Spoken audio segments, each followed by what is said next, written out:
Code forces round 870। तो hi guys, ये code forces round 870 division 2 का बी प्रॉब्लम है।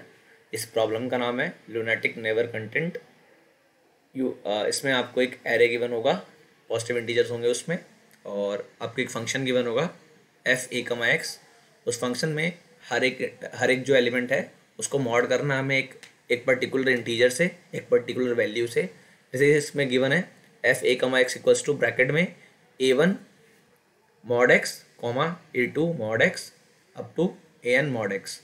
ठीक है, हम x की वैल्यू कुछ भी ले सकते हैं।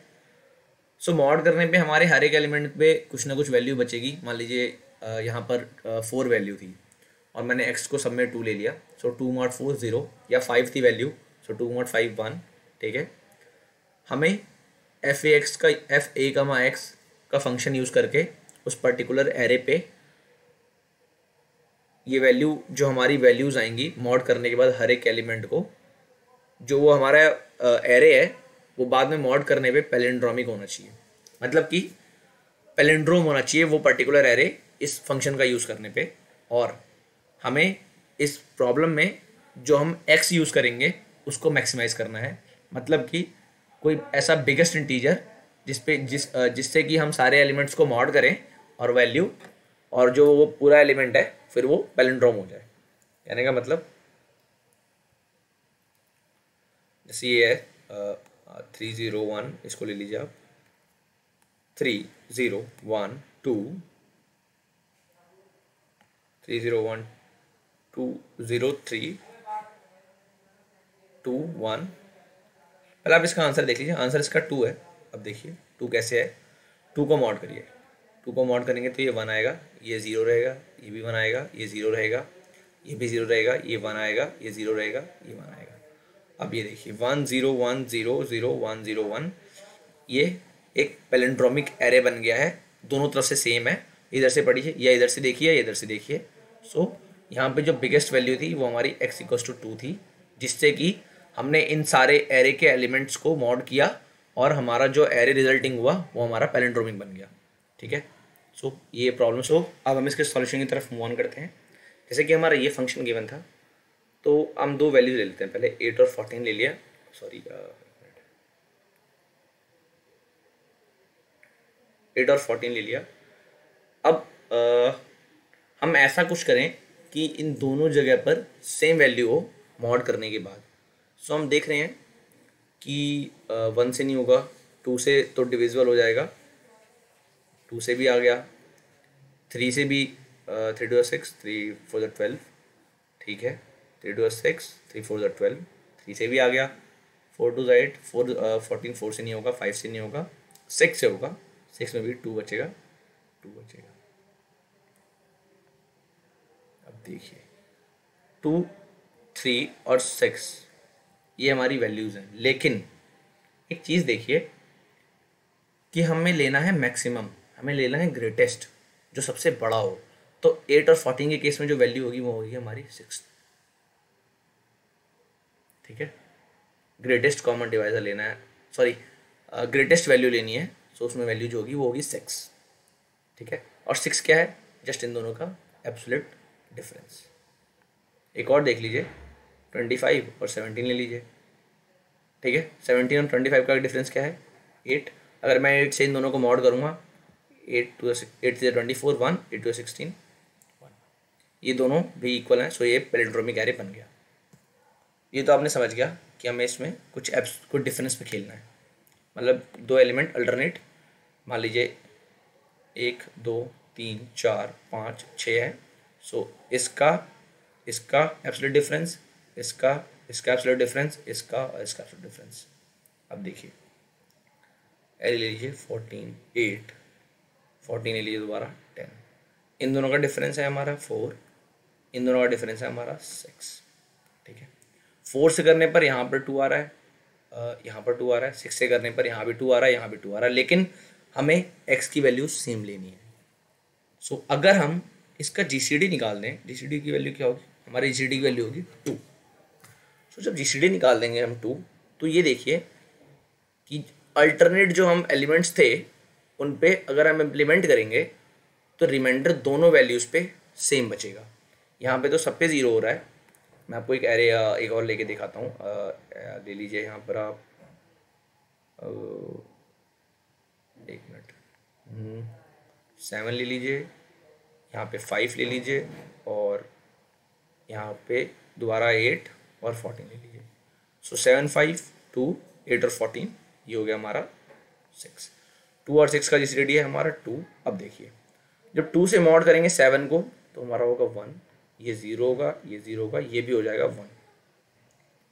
सो देखिए अल्टरनेट वैल्यूज़ पे, मतलब एक एंड इस एंड पे और दूसरे उस एंड पे, उन दोनों पे अगर हम जीसीडी से रिमाइंडर ले रहे हैं तो दोनों में सेम हो जा रहा है। एब्सोल्यूट डिफरेंस पहले निकालना है, पहले यहाँ का, इन दोनों का, फिर इसका, इसका, इसका, इसका, इन सारे, जैसे यहाँ पे 3 डिफरेंसेस आएंगे, इन तीनों का जीसीडी लेना है। और अगर हम जीसीडी से फिर से दोनों एंड पे हम मॉड करेंगे तो उन दोनों मॉड पे वैल्यू हमारी 0 होती चली जाएगी। मतलब 0 नहीं होगी, हमारा मॉड जो है, जो हमारा मॉड का आंसर आएगा वो दोनों वैल्यू सेम होगी, जिससे कि हमारा आराम से पैलिंड्रोम बन जाएगा। और अगर हमारा कोई 3, 5 जैसा डिफरेंस है, सो 1 है, सो 1 से डिवाइड करेंगे तो सारे 0 हो जाएंगे, क्योंकि 1 से तो सारी वैल्यू डिविजिबल है। तो यहाँ पे आपने एक चीज़ देखी कि आंसर तो हमेशा पॉसिबल है। हम सबसे जो ग्रेटेस्ट वैल्यू, मान लीजिए कुछ भी से डिवाइड नहीं हो रहा, कुछ भी मॉड करने से वैल्यू नहीं आ रही है, तो हम बस x की वैल्यू 1 ले लेंगे। 1 से सारी वैल्यू डिविजिबल है, सब में मॉड 0 बचेगा, सो हमारा वो एरे आराम से पैलिंड्रोमिक हो जाएगा। सो आप समझ गए कि हमें सबसे पहले उन दोनों से जो वैल्यूज़ हैं उनका जीसीडी, उन दोनों के एब्सोल्यूट डिफरेंस लेना है, और ऐसे करके जितनी भी वैल्यू डिफरेंस बन रहे हैं उन सब का जीसीडी लेना है। और जीसीडी से ऑटोमेटिकली वो सारा एरे इस तरीके से मॉड होगा कि वहाँ पर जो एरे बनेगा, रिजल्टेंट एरे, वो पैलिंड्रोमिक हो जाएगा। ठीक है, अब मैं आपको एक और केस बताता हूँ कि ये जो केस है 0 कब होगा। 0 हमने देखा कि उसमें लिखा है कि अगर x की वैल्यू इनफाइनाइट है तो जो हमारी वैल्यू है उसे हमें 0 प्रिंट कर देना है। सो x की वैल्यू इनफाइनाइट कब होगी, या तो एरे पहले से बराबर होगा। सो हम x की वैल्यू कुछ भी लेंगे तो मॉड हमेशा बराबर ही आएगा, मॉड हमारा हर जगह वैल्यू सेम होगी। और अगर एरे पहले से बराबर है तो ऑलरेडी पैलिंड्रोम होता है, या तो 1 0 1 0 1, या तो एरे पहले से पैलिंड्रोम हो तो हम x की वैल्यू कुछ भी लेंगे तो वो मॉड करने पर इक्वली बिहेव करेगा। ठीक है, सो इससे हमें पता चलता है कि अगर एक की वैल्यू उसके रिवर्स, मतलब कि वो ऑलरेडी पैलिंड्रोम है, तो हमें प्रिंट करना है 0, वरना हमें आराम से एक एक कोने पे जो है वैल्यूज़, मतलब जो पैलिंड्रोम जिसमें हम चेक करते हैं, उन दोनों का डिफरेंस लेके उन सब का जीसीडी निकाल देना है बस। अब मैं आपको इसका कोड करके दिखा देता हूँ, कोड आपको समझ जाएगा, कोड में ज़्यादा क्लियर हो जाएगी चीज़ें। एक मिनट, ठीक है। सबसे पहली चीज़ जो, जैसे कि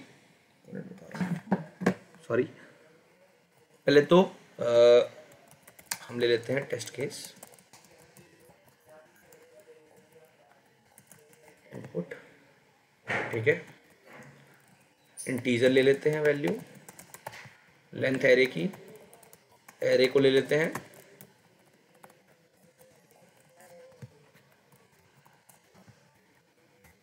ठीक है।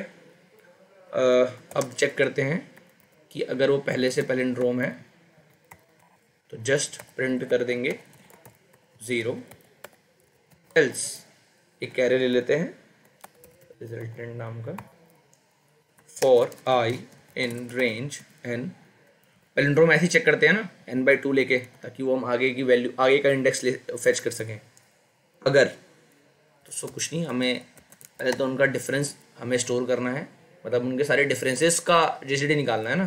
तो ai, एक मिनट, एब्सोल्यूट वैल्यू, क्योंकि माइनस भी हो सकती है अगर कोई से भी आगे पीछे बड़ा होगा, तो n माइनस i माइनस 1, ये हमने स्टोर कर लिया। ठीक है,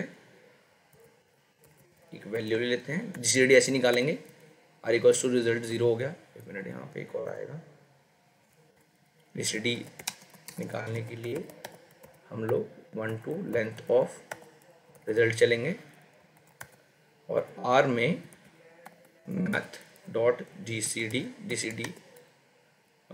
r, result of i math यहाँ पे एरर दे रहा है, तो हमें इंपोर्ट करना होगा पहले मैथ, ठीक है। और अब जस्ट प्रिंट कर देना है हमें, और ठीक है, इसको रन करके देखते हैं, सबमिट करके, वेट करिए।